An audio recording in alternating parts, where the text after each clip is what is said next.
En este pasaje de la Escritura, dos ciudades llamadas Sodoma y Gomorra llegaron al colmo de sus pecados, de sus maldades, de sus perversiones morales por las cuales Dios dice, basta.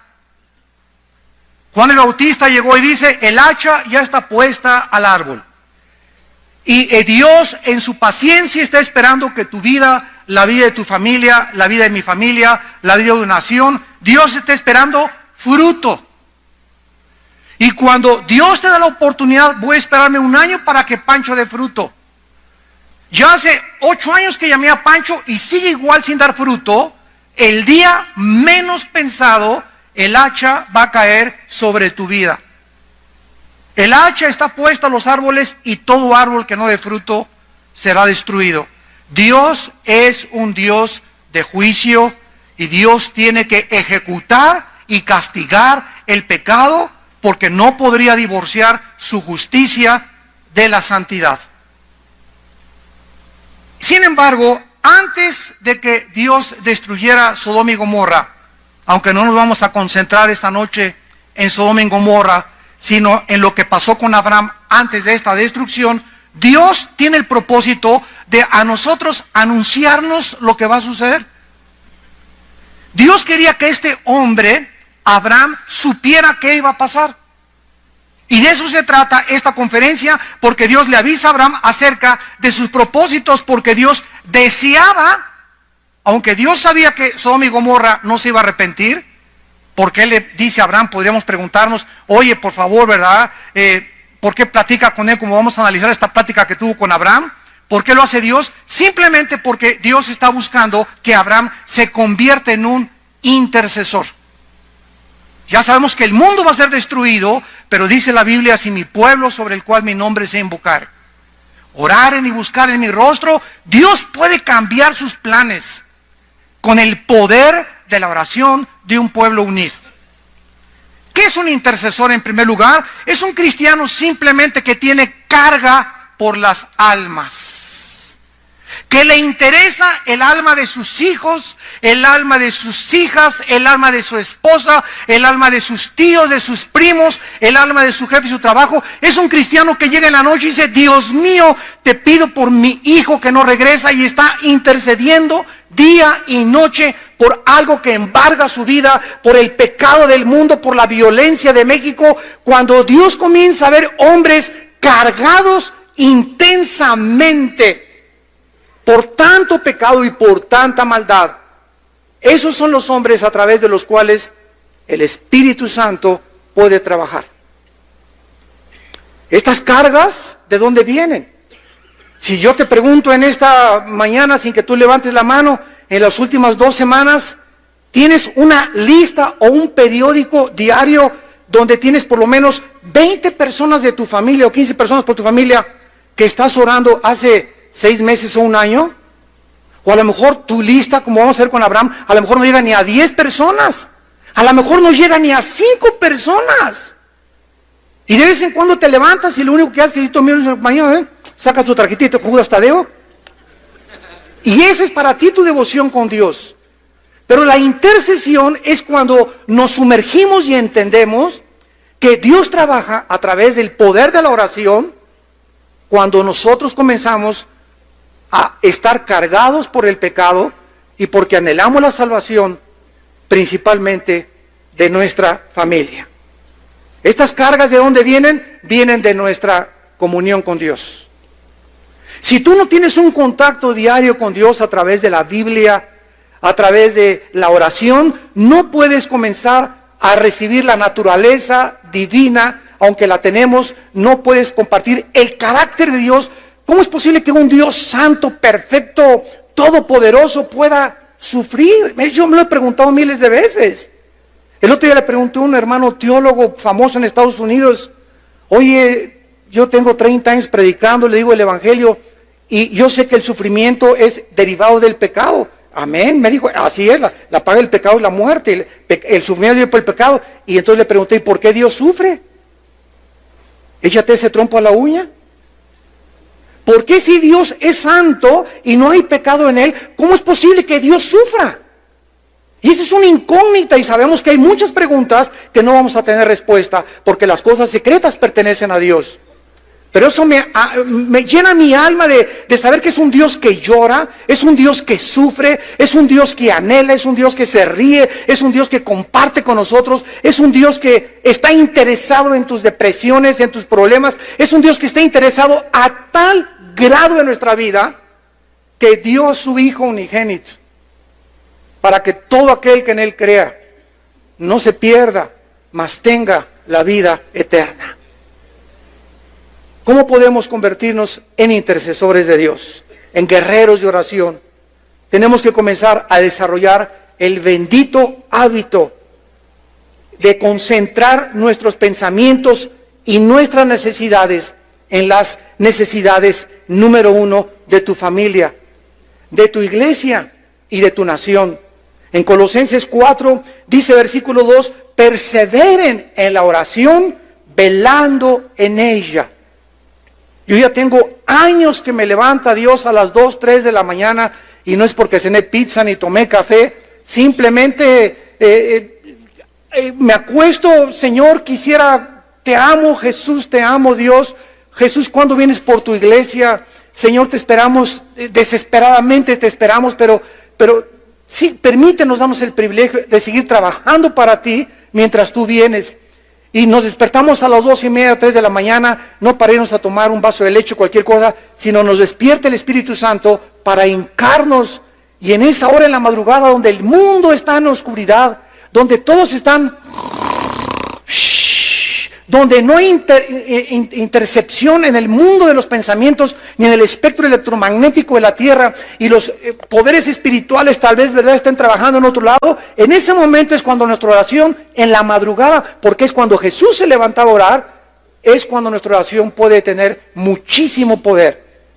Cuando nos levantamos en la madrugada a interceder y estar cerca de Dios, perseveren velando con ella, orando al mismo tiempo, Colosenses 4:3, por nosotros. ¿Están orando ustedes por nosotros los pastores? ¿Están orando ustedes por los pastores de tu iglesia a la que tú vas? ¿O tienes esa mentalidad de crítica solamente de el pastor esto y el pastor aquello, y si yo fuera aquel, etcétera, etcétera? Antes de que te atrevas a criticar a un hombre de Dios, asegúrate que antes has pasado meses orando para que Dios cambie en ese hombre de Dios lo que a ti no te gustaría vivir en ese hombre de Dios. Antes de que pongas el dedo a una persona y la acuses de borracho o de homosexual o de drogadicto, asegúrate que ya le tendiste la mano antes de criticarlo y le dijiste, vengo a ayudarte a que tú puedas levantarte del pozo de tu desesperación. No nos atrevamos a criticar, no nos atrevamos a juzgar si antes no hemos estado como intercesores por esas almas que no nos gusta la forma como actúan, porque entonces nos volvemos fariseos. Dice Pablo, orando por nosotros para que el Señor nos abra puerta por la palabra, a fin de dar a conocer el misterio de Cristo por el cual estoy preso, para que lo manifieste como debo hablar. Pablo decía, yo soy Pablo y sí tengo el Espíritu Santo, pero ¿saben una cosa todos ustedes? Dice Pablo, dependo también de ustedes. Esto es increíble. Oye, ¿qué no te basta decirle Dios, ayúdame? No, necesito que ustedes también, mis hermanos en Cristo, intercedan por mí. Que Dios me siga hablando por esas. Padre, ábrele puertas a mi pastor ahora que se va a Monterrey. Señor, mi pastor anda por ahí en Dallas. Señor, te pido por él que lo uses con los pastores. Te pido por su esposa, te pido por su familia. Necesitamos nosotros nuestras oraciones. ¿Por qué? Porque nosotros velamos por las almas de ustedes. Dice en Hebreos 13, orad por vuestros pastores y respetad a vuestros pastores porque ellos velan por sus almas. Y eso ustedes no lo saben. Pero ¿de cuántos peligros has sido librado en tu vida? ¿Cuántas puertas se han abiertas? ¿O por qué encontraste trabajo y tú crees que es obra de la coincidencia o de un accidente? Y tal vez es las oraciones de tu pastor que tú nunca has agradecido porque lo ha hecho en la cámara secreta de oración. Veamos exactamente lo que Dios quería con Abraham. Vamos a observar que Dios sabía que Sodoma y Gomorra iban a ser destruidas, También sabía Dios que Lot, su sobrino, era el único justo de la ciudad. Entonces, ¿cuál es el propósito de Dios para que Abraham comenzara a orar por esta ciudad? En primer lugar, lo quería convertir en un intercesor, en un guerrero, para que comenzara a orar tanto por los malos como por los buenos. Porque Dios hace salir el sol sobre los justos y sobre los buenos.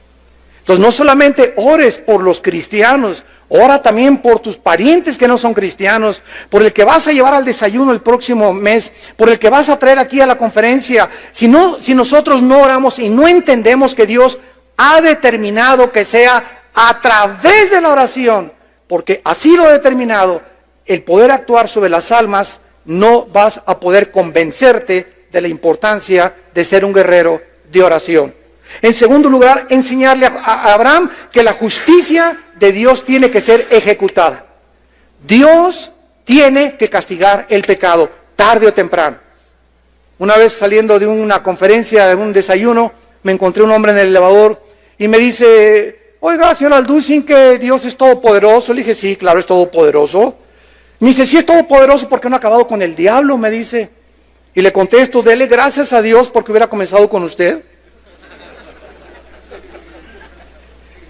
El hecho que Dios todavía no juzgue al mundo es simplemente, como dice en 2 Pedro 3, Él es paciente esperando que muchos de ustedes que nos ven a través de la televisión también y aquí presentes se arrepientan de sus pecados. Porque sabes una cosa, vamos de pasada por este mundo y muchos de ustedes el año que entra no los vamos a ver. Muchos pueden morir hoy en la noche, un accidente, una embolia cerebral, un ataque cardíaco, un accidente, una bala perdida, etcétera, etcétera. Ninguno de los que estamos aquí tiene contada la vida y tenemos una sola vida en que la estás gastando.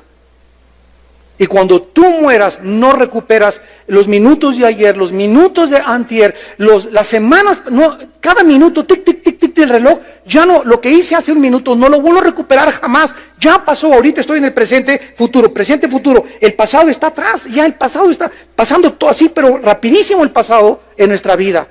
Y tenemos que aprovechar el tiempo, porque los días son malos. Y en tercer lugar, Dios quería enseñarle a Abraham una lección muy importante: que jamás le guardemos rencor a nadie.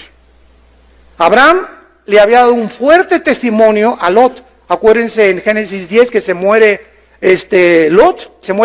Aram, el papá de Lot, y entonces Abraham, que era hermano del papá de Lot, lo recoge a Lot, era su sobrino Lot, y lo adopta, y lo cría, y le da de comer, y se lo lleva con él. Después de que su padre murió, lo trata como un hijo, y después, cuando Lot se vuelve egoísta, le dice a Abraham: ¿sabes qué, Lot? No quiero dar mal testimonio. Mira, por el testimonio de nuestros obreros y nuestros rancheros, si tú escoges irte para el sur, yo me voy para el norte, si tú para el norte, yo voy para el sur, pero no nos peleemos delante de la gente. No demos mal testimonio al mundo. Ese es el corazón de Abraham. Y Lot escoge, ¿verdad?, hacia Sodoma. Y después llegan los reyes de los países alrededor y secuestran a Lot, se lo llevan cautivo en Génesis 13, capítulo 14, y entonces Abraham, arriesgando su vida por este sinvergüenza, egoísta sobrino, como dice el dicho, al que le dan pan después te muerde la mano, va todavía Abraham y arriesga su vida y lo salva cuando fue secuestrado por un ejército. Y ahora está pidiéndole a Dios: Dios mío, yo sé que Lot está ahí en Sodoma, te pido que si encuentras 50 justos, salva por favor a los 50. Abraham incluía desde luego a Lot, su sobrino. Nosotros no podemos convertirnos en intercesores ni en guerreros de oración mientras tengamos algo contra alguien. Solo los que no están amargados entran a la tierra de Canaán. La amargura va a ser el veneno más grande que va a impedir, Hebreos 12:15, que la gracia de Dios opere en tu vida para que tú conozcas el plan de tu vida para tu vida, tu familia, tu matrimonio y tu iglesia. Una persona amargada amarga a todos los que están junto con él. Tú júntate con un hombre que está amargado y lo vas a discernir de esta manera. El síntoma de los amargados es que siempre están hablando y criticando a alguien. Siempre están hablando mal de alguien. Y esto es contagioso, porque esas personas no pueden ser guerreros de oración. Abraham tenía que, a pesar de todo eso, Señor, me hizo a mi sobrino mal pagado, es un sinvergüenza, un malagradecido, etcétera, etcétera. Pero quiero decirles algo, hermanos, todos nosotros vamos a ser traicionados. Muchos de ustedes ya fueron traicionados, otros están siendo traicionados por alguien o por nuestros mejores amigos, y otros van a ser traicionados después, pero no nos escapamos ninguno. Todos vamos a ser perseguidos, todos vamos a tener personas que hablen mal de nosotros, todos nos vamos a ser calumniados. Si es que te llamas creyente, hijo de Dios, métete eso en tu cabeza para que cuando venga la calumnia, para cuando venga la traición, cuando te digas, ay Dios mío, mi copastor, o esta persona en quien yo confiaba, o mi sobrino que le di el trabajo, o etcétera, etcétera, y te venga la traición y la cuchillada por la espalda, no te amargues, ay, y no te levantes, Padre Santo, gracias porque esta traición me hace sentirme más cerca de mi Señor Jesús. Porque Él fue traicionado. Y Dios quiere que sintamos lo que Jesús sintió. Él fue perseguido, Él fue calumniado. ¿Qué nos esperamos nosotros? ¿Somos mejores que Él? ¿Quiénes son los guerreros? Los que aguantan las balas de 9 milímetros. Los que tienen una coraza contra los ataques del mundo. ¿Quiénes son los que nunca fueron llamados para ser guerreros? Los que cualquier cosa que les dices se ofenden, ya no te hablan en 3 semanas, me habló muy duro, me hizo cara de hamburguesa, me hizo cara de esto, etcétera, etcétera. Y esa gente, esos hombres, ¿verdad? No puedes tratar con ellos por su increíble sensibilidad que nos habla de un corazón sumamente orgulloso. El orgulloso rechaza la sabiduría, rechaza la crítica. Tú no me digas esto y el otro, no te hablo, y guardas el rencor y marcas la cruz. Y alguien me hizo hace 3 semanas y ya está totalmente desechado de mí. Es una cosa. ¿Y dónde está el ministerio de reconciliación, por Dios? ¿Dónde está? Nos tenemos aquí en la iglesia más de 15 pastores que han caído en adulterio, no de la iglesia de nosotros, de otros lados, y que estamos ayudando a rehabilitarlos, porque sus iglesias les pusieron una tacha. Y tú le pones una chat, claro que es un pastor, nosotros también caen en adulterio, nos ha sucedido, ¿verdad? Los tenemos mínimo 1 año, lo ayudamos con un poco de 3 o 4 meses con su sueldo, pero él tiene que ser disciplinado, él no puede estar en el pastorado hasta que no se rehabilite, y tarda 1 o 2 años, de acuerdo a la gravedad de su adulterio y de su inmoralidad, o de su abuso de confianza, de su fraude o de su robo. Pero tenemos que estar dispuestos a creer que Dios puede restaurar a ese hombre tarde o temprano. Porque Dios es lo que Él hace, ¿verdad? Él restaura a las gentes, y un vaso de barro que se le rompe en las manos, Dios es poderoso, dice Jeremías 23, para volver a poner las piezas juntas. Muy bien, vamos pues a entrar al capítulo 18 de Génesis en materia, y vamos a analizar en primer lugar los pasos para convertirnos en guerreros de oración. Número 1, versículo 16.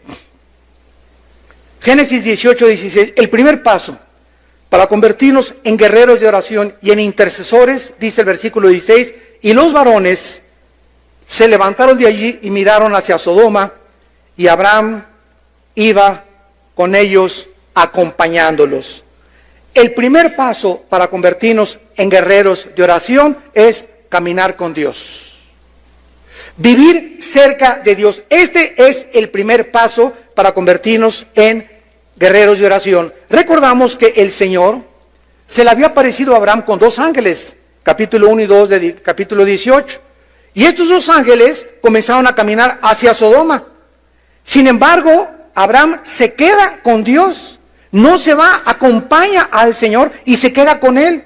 Porque él se pudo haber quedado en su tienda tranquilamente, pero él quiso seguir caminando con Dios, Abraham, y en lugar de haberse quedado en la tienda con su familia, pero no lo hizo. ¿Por qué? Porque Abraham no quería abandonar la presencia de Dios.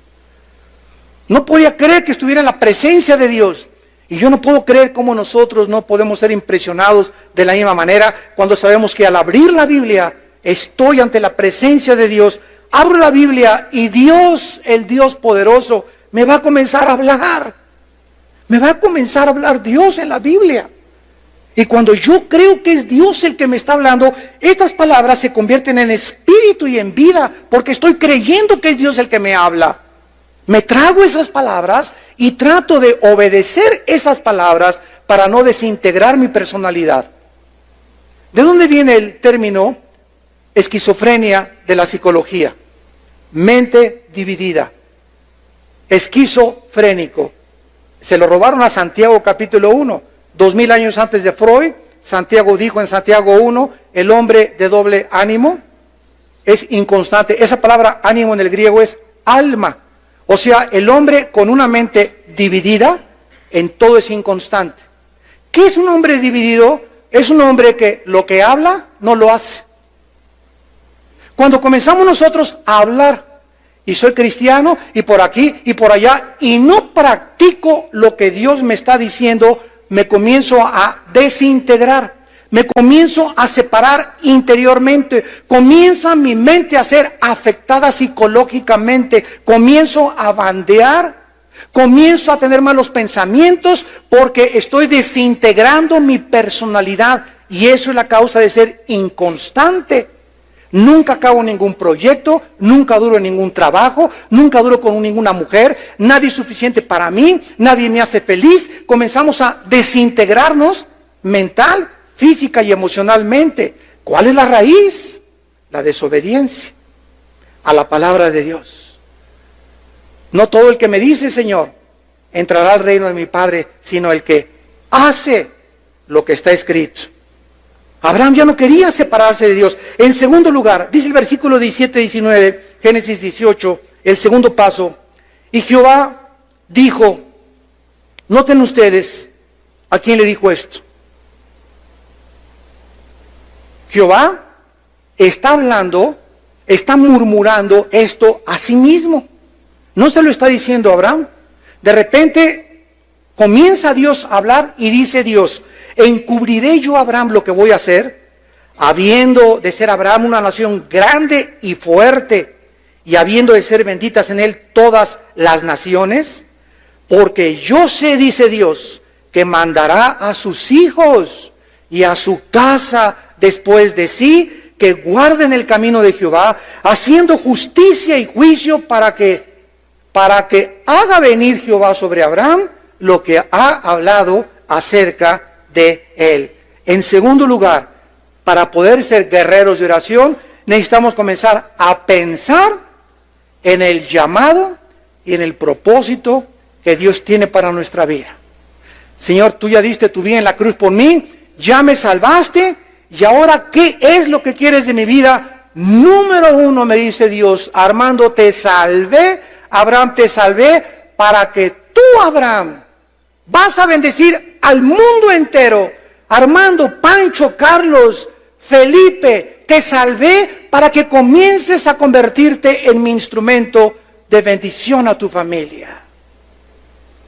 Para que comiences a bendecir a tus primos, a tus amigos, a compañeros de trabajo, porque somos los instrumentos. Dios quiere bendecir al mundo, pero no va a bajar ya a Dios en la forma de su Hijo como lo hizo. Ahora ha entrado a nuestras vidas y ahora somos como Jesucitos nosotros, ¿verdad? Tenemos los brazos de Jesús, la mente de Cristo, y ahora somos nosotros los instrumentos para que donde nosotros vayamos podamos ser bendición y no maldición como éramos antes de ser cristianos. Ahora que veníamos en el aeropuerto, antier, estábamos en Dallas etiquetando, y ya en los aeropuertos hay unas máquinas especiales donde ya no vas al mostrador con la persona que te recibe el boleto y darte los pases de abordar. Ahora metes tu pasaporte o tu tarjeta de crédito y ahí comienzas a manejar la computadora y ya te preguntas pues si llevas equipaje, cuántas maletas llevas, si llevas niños, bla, bla, bla, etcétera, etcétera. Y muchas veces no coincide la información de la computadora con tu viaje. Entonces hay personas ahí de American Airlines, ¿verdad?, que te ayudan, les hablas y vengan para acá a ayudarme, porque aquí la computadora está trancada. Había una señora como unos 70 años de edad, yo estaba con mi esposa y mis 3 hijos ahí, y había una señora ahí como 70 años de edad, y le dije, por favor, ¿me puede venir a ayudar? Y me hace, y le dije, ¿me puede por favor venir a ayudar? Total que así a la mala gana que se acerca a la computadora, y lo primero que le dije fue, Jesus loves you. Le dije, Jesús te ama. Y me dice, ¿y qué? Y yo me dice, ¿y qué? Y entonces ya no le dije nada. Entonces le puse así la mano sobre el hombro y cuando me acerqué con ella y le dije que Dios la amaba, me dijo, ¿y qué? No sé qué pasó en ella, que comenzó a meterse en la computadora y vio dónde estábamos acomodando nuestros asientos, que nos habían mandado hasta atrás, y me comienza a decir, ¿no quieren sentarse más adelante juntos? Le dije, amén, claro que sí, con mucho gusto, ¿no? Algo comenzó en ella a transformar su carácter, que comenzó ella de una forma voluntaria y generosa hasta ayudarnos a sentarnos juntos como familia hasta delante del avión. Y después de que acaba de hacer eso, la abrazo y le digo, ¿sabes una cosa? No estás sola, Jesús te puede ayudar a vencer tus problemas. Y comienza con sus lágrimas y se va caminando llorando.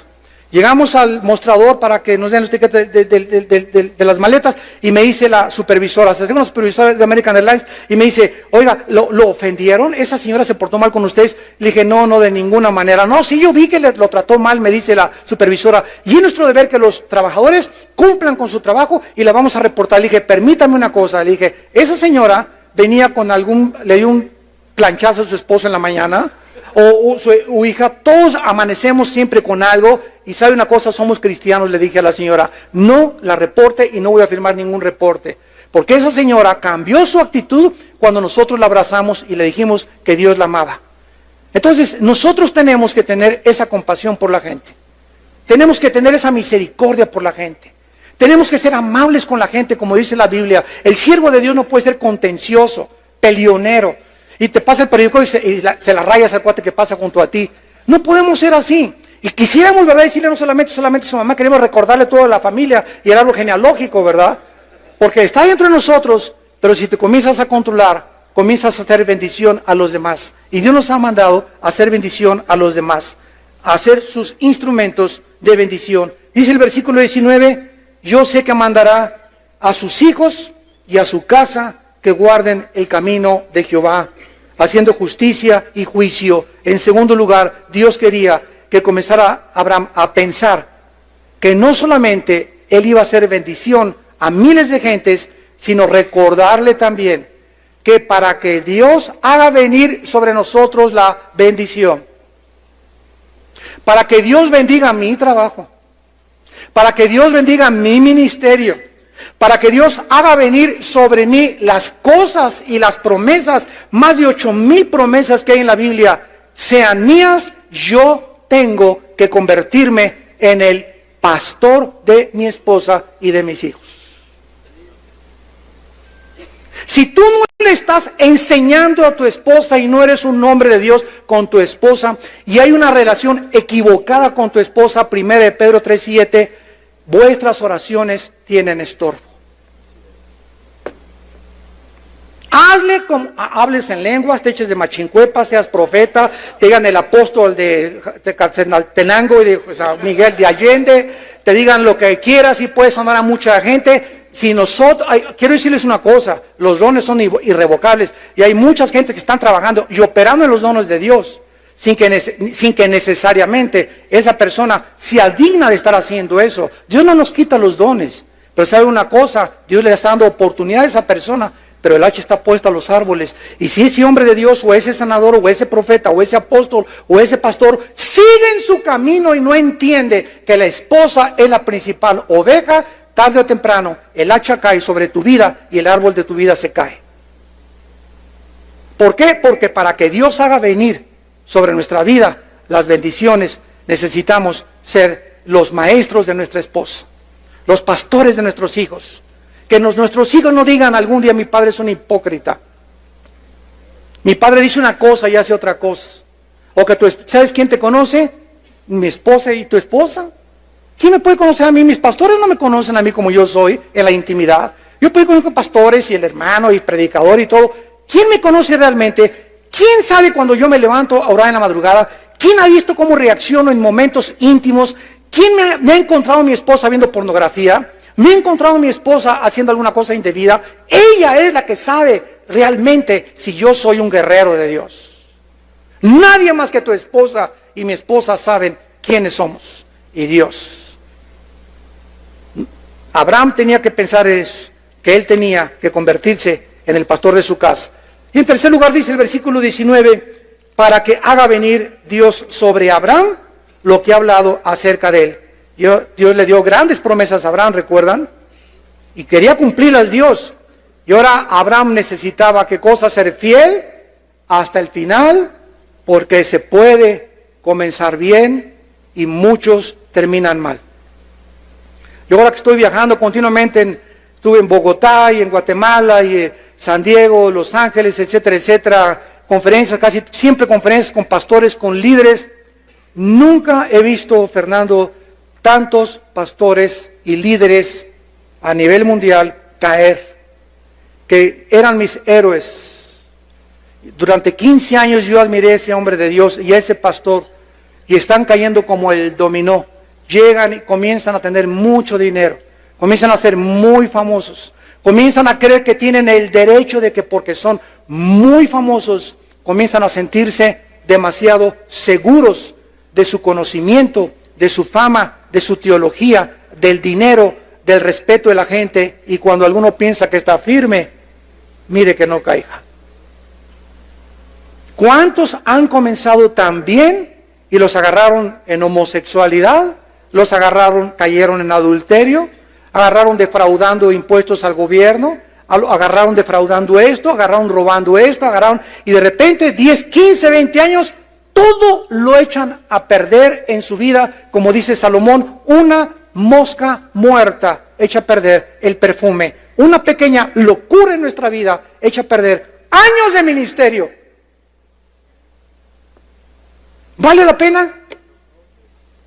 La familia tan linda que Dios nos ha dado, la esposa, los hijos que tienes, por una noche con una prostituta o con otra muchacha, o tú crees que están mandándole recados por internet a una muchacha, tú crees que Dios no te está viendo, crees que Dios no sabe lo que hacemos, nuestros pensamientos no están escondidos de Él, dice el Salmo 139, aún ni siquiera hablo cuando Él ya sabe lo que voy a hablar, tan grande es la omnisciencia de Dios. Dios no puede ser burlado, tenemos que tener temor de Dios en nuestro corazón. Porque muchos de ustedes hacen lo que hacen porque no tienen temor de Dios. Simplemente no tienes temor de Dios. Nadie me ve, estoy en un hotel, puedo rentar un video. Mi esposa se fue, puedo ver un video sin que nadie me vea. Dios te está viendo. Dios me está viendo. Es la conciencia de que Dios nos ve, sus párpados nos examinan y Dios nos da conforme a nuestros caminos. Tenemos que estar conscientes para ser guerreros de oración y verdaderos intercesores. En tercer lugar, dice el versículo 20 y 21. El tercer paso para ser guerrero de oración, entonces Jehová le dijo, por cuanto el clamor contra Sodoma y Gomorra se aumenta más y más, y el pecado de ellos se ha agravado en extremo, descenderé ahora y veré si han consumado su obra según el clamor que ha venido para mí, y si no lo sabré. En tercer lugar, para poder ser guerreros de oración, no solo necesitamos caminar con Dios, no solamente necesitamos el sentido de responsabilidad de nuestra familia, sino que también necesitamos sentir el dolor que Dios siente por el pecado. El dolor que Dios siente por el pecado. No podemos ser intercesores hasta que no sintamos el dolor. ¿Cuándo fue la última vez que lloraste con tu almohada? Sinceramente, Padre, cuánta homosexualidad, cuánta depravación. El mundo está ya adaptando como si fuera normal todo. ¿Cuánta gente está? ¿Cuántos divorcios? ¿Cuánta hipocresía? ¿Cuánta violencia? ¿Cuántos asesinatos? Señor, yo soy tu hijo, oh Dios. Y salen las lágrimas de nuestro corazón. ¿Cuándo fue la última vez que mojaste tu almohada de dolor por el pecado? Dios está ahorita sufriendo por México. Dios está llorando por México. Yo les digo a los pastores, hace un poco que íbamos a tener una reunión en el Auditorio Nacional, le dije, vamos ya a dejar campañas y todo, vamos a reunirnos los pastores en algún estadio, en el Estadio Azteca, a orar, a llorar y a pedirnos perdón unos a otros. A orar e interceder. Pero ¿cuántos de los intercesores que se reúnan tienen las condiciones para que Dios los oiga? Sí, vamos a orar, etcétera, etcétera, y trata a la esposa como una sirvienta. Sí, hermano, yo voy a organizar la campaña por aquí, por allá, y a sus hijos no les ha leído la Biblia en 3 semanas. Entonces nos damos cuenta con qué estamos nosotros luchando. Tenemos que comenzar con nosotros mismos, con los hombres. porque somos los pastores, los líderes que Dios ha puesto al frente de nuestro hogar. Notemos claramente la misericordia de Dios.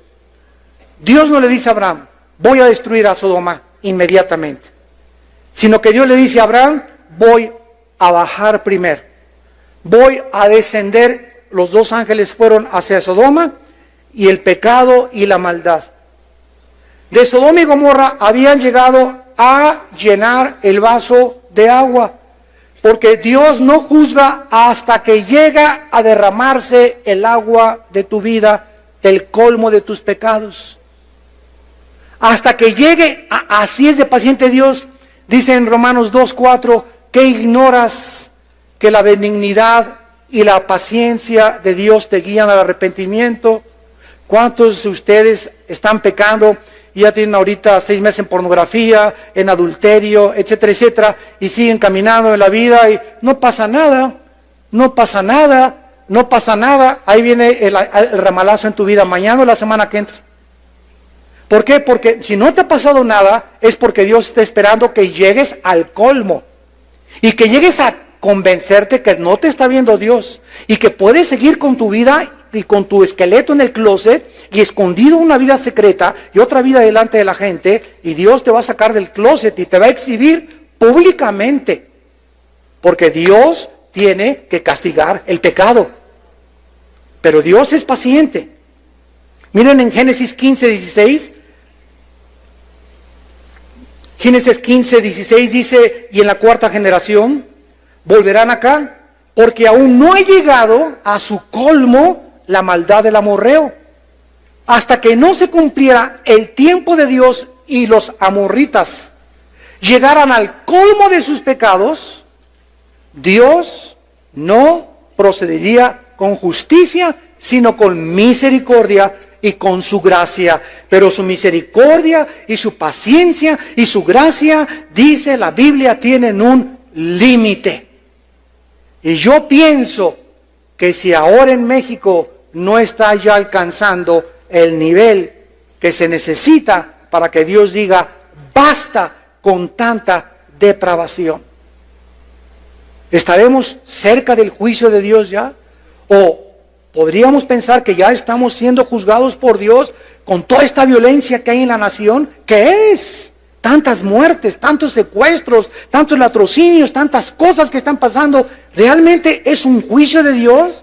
¿De qué manera nos está afectando y de qué manera estamos percibiendo este asunto que está sucediendo, si Dios está de por medio actuando en ello?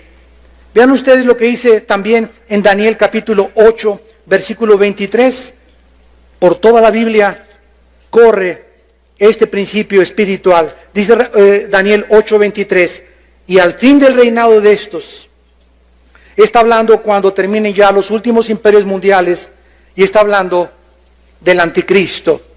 Y al fin del reinado de estos, Daniel 8:23, cuando los transgresores lleguen al colmo, cuando yo vea que ya no quieren arrepentirse, cuando vea que Pancho ya está tan endurecido, Pancho que le entra por acá, y ahorita acabando hombres de compromisos, le salió por acá, y saliendo aquí por la puerta va a seguir siendo la misma persona. Todo el día del sábado en hombres de compromiso no le afectó a Pancho. Mañana domingo no le pidió perdón a su esposa, no fue a romper hoy en la noche la pornografía que tenía escondida, ni los videos. Cuando veo que no hay una reacción a mi palabra, comienzo a apuntar y a tomar nota, y comienzo a marcar un tiempo en el que le digo a Pancho, en enero 17 del 2011, Pancho, en mi libro tengo apuntado, te voy a juzgar.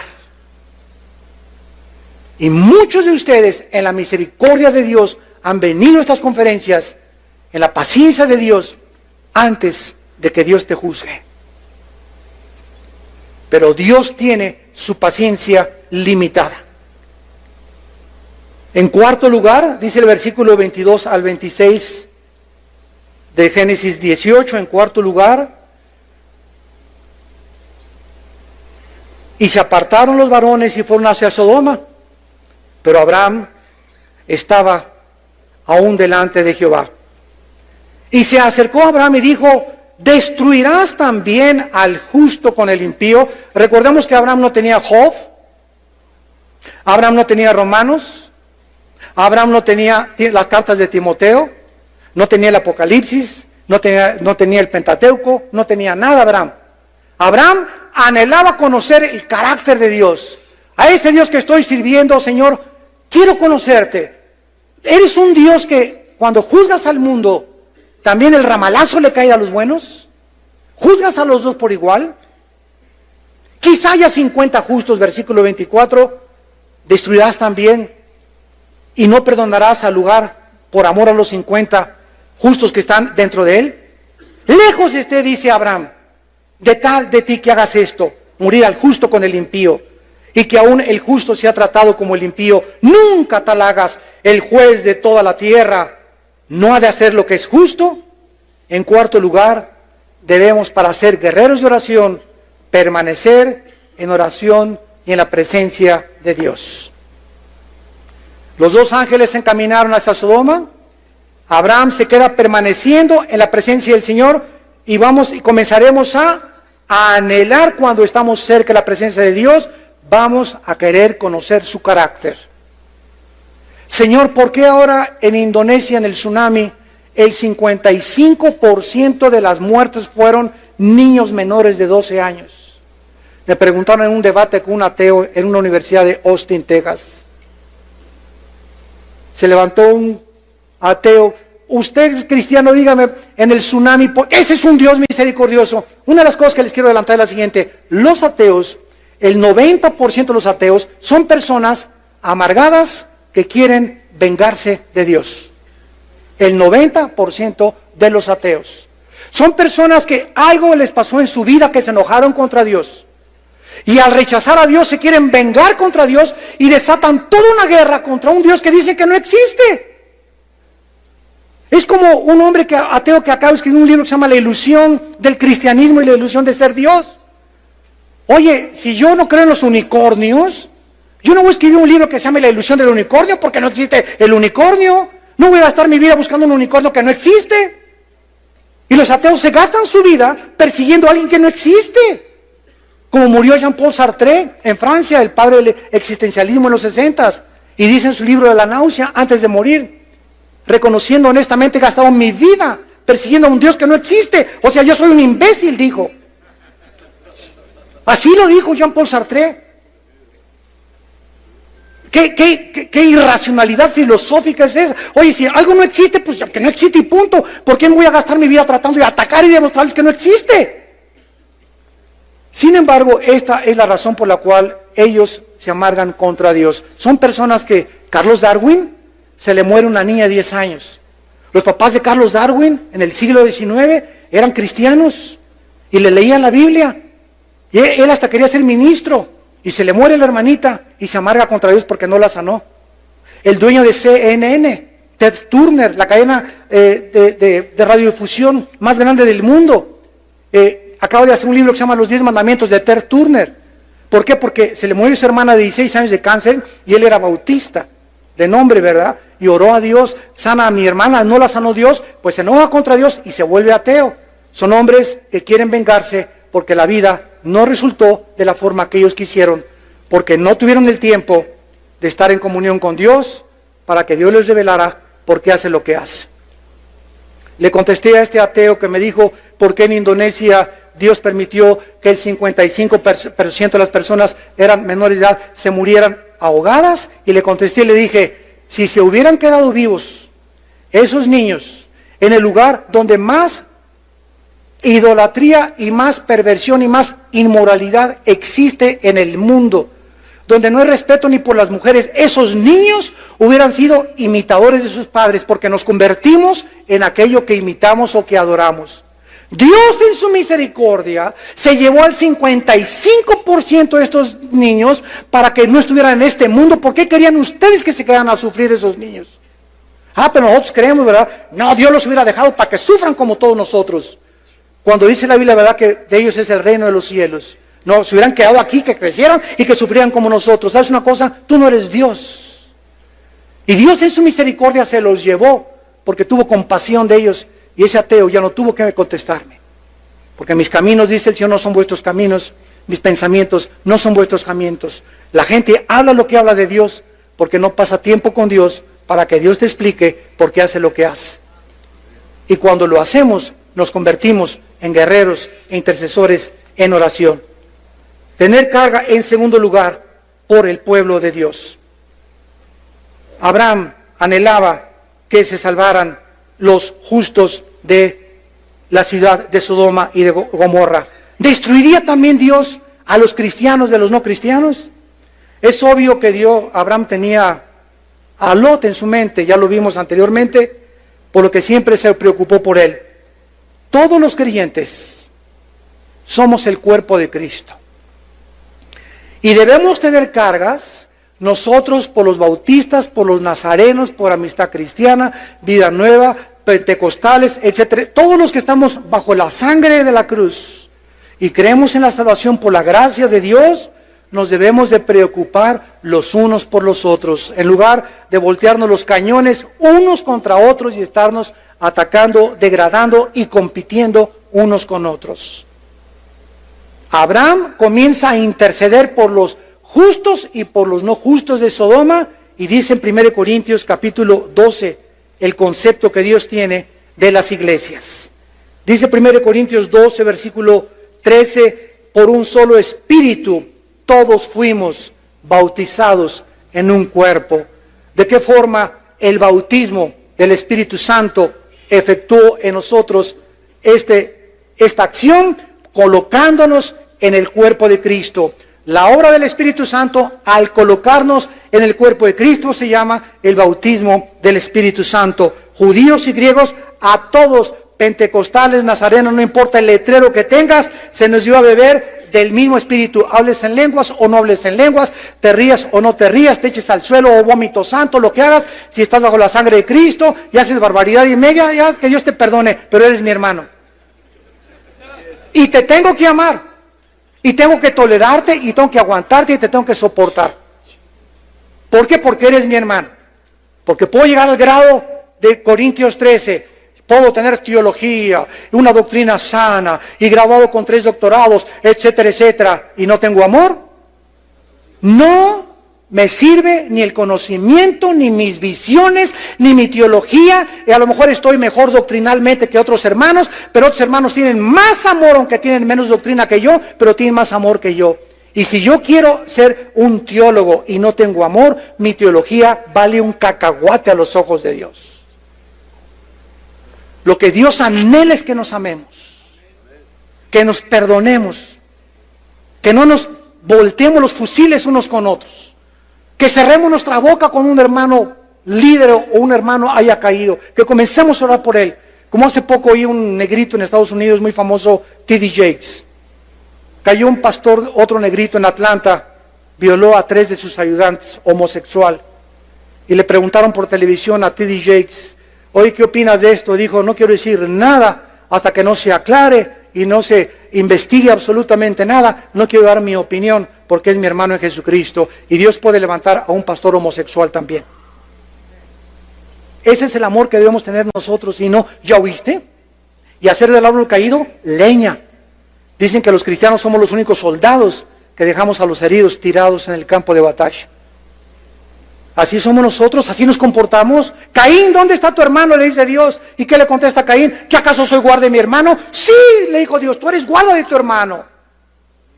Y la iglesia bautista se quemó, y a mí qué me importa si mi reino es mi congregación y mi denominación. Hoy los hermanos pentecostales están sufriendo por esto, y a mí qué me importa, ¿verdad? Es más, pusieron lámparas francesas, yo voy a poner lámparas persas aquí en mi iglesia también. Y ahí ya tienen 10,000, pues yo voy a tener 5,000 más entonces en mi iglesia. Y comenzamos con motivos equivocados a hacer la obra de Dios, cuando vamos a estar en el tribunal de Cristo y vamos a ser juzgados por la razón por la cual servimos a Dios. Y si no tuvimos amor los unos por los otros, Apocalipsis capítulo 2, yo sé que eres celoso, que has probado lo que dicen que ser apóstoles y no lo son, ha sido esto, ha sido el otro, pero tengo contra ti, iglesia de Éfeso, que has perdido tu primer amor. Y cuando perdemos nuestro amor entre nosotros, cuando nos dejamos de amar, cuando dejamos de tener los motivos que debemos de tener, todo lo que traemos no vale nada. Si no tienes amor, eres como címbalo que retiñe, ¿verdad? Eres absolutamente nada a los ojos de Dios. Abraham tenía que comenzar a interceder por los justos de Sodoma. Estos son los guerreros de oración. Y finalmente, dice el versículo 26 y 27, Génesis 18. Dios le responde a Abraham. Dice el versículo 26, respondió Jehová, muy bien Abraham, te voy a contestar. Si hallar en Sodoma, y aquí terminamos, 50 justos dentro de la ciudad, Abraham, por causa de esos 50 justos, no destruyó a los sodomitas. Señor, ¿y 45? Por los 45 no los destruyo. Señor, perdóname 30, si hay 30, no los destruyo. 20, no los destruyo. 10, no los destruyo. Y hasta ahí llevo la cuenta, hasta 10. Abraham creía de alguna manera que su sobrino, al ser cristiano y creyente, porque dice la Biblia en 2 de Pedro que era creyente Lot, había testificado y había ganado almas en Sodoma. No ganó ni a su familia. La esposa se convirtió en estatua de sal y las dos hijas se acabaron teniendo relaciones sexuales con él. Y Abraham todavía creía, ¿verdad? A lo mejor Lot salvó a 15 personas. Por eso Abraham comenzó a interceder. Tal vez mi sobrino ganó almas ahí en Sodoma. Y no había nadie justo en Sodoma. Y Dios lo salva a Lot, ni siquiera por la justicia de Lot, sino por el pacto que Dios había hecho con Abraham. ¿Qué significa esto? Escuchen esto. Que Dios no hubiera destruido a Sodoma, no por los sodomitas, sino porque no había justos en Sodoma. Si hubiera Dios encontrado a 10 justos aquí en Tlalnepantla, Dios no hace temblar a Tlalnepantla. Es la ausencia de los buenos lo que les da la oportunidad a los malos. Y los malos hacen lo que hacen porque los buenos no hacen nada. Y cuando comenzamos a interceder por México, y cuando comenzamos, aunque yo soy perredista y el presidente es del PAN, o yo soy priista y el presidente del PAN, no me importa de qué partido es el presidente, 1 Timoteo 2, del partido que sea, yo soy cristiano,